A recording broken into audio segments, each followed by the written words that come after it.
Hello बच्चों, let's see the question. Amount of pressure of liquid increases with a volume, b base area, c mass and d depth. Now to answer this question, first we will discuss here the key concept and here the key concept will be pressure exerted by a liquid. तो यहाँ पे हमारे पास जो pressure होता है it is the force per unit area.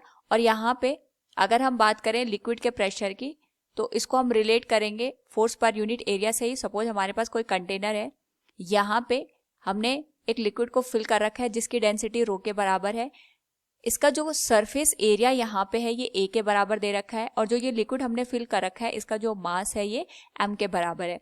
तो यहाँ पे जो एक कंटेनर में हमने लिक्विड फिल कर रखा है इसका जो वेट है ये इस एरिया पे फोर्स लगाएगा और इसका जो फोर्स लगेगा वो इसके वेट के बराबर होगा. That will be equal to mg. तो हमारे पास यहाँ पे अगर हम इस सरफेस पे लगने वाले प्रेशर की बात करेंगे तो it will B force per unit area. Now यहाँ पे जो फोर्स है ये वेट के बराबर होगा. That will B mg and it will B divided by cross sectional area A. Now यहाँ पे अगर हम सरफेस से बात करें, ये हमारे पास सरफेस आ गई.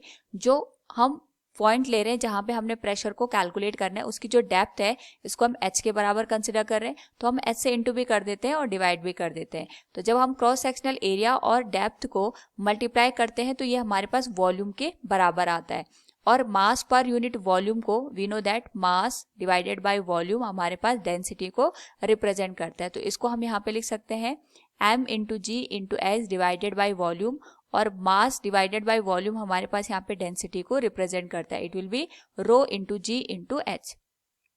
तो यहाँ पे अगर हम ऑब्जर्व करें तो हमारे पास जो प्रेशर है वो डेप्थ पे डिपेंड करता है. यानी जैसे जैसे डेप्थ बढ़ती जाएगी हमारे पास जो प्रेशर का अमाउंट है वो भी बढ़ता जाएगा. So from the given question, amount of pressure of liquid increases with depth. Option D will be the right one. Hope all you understood it. Thank you and best of luck.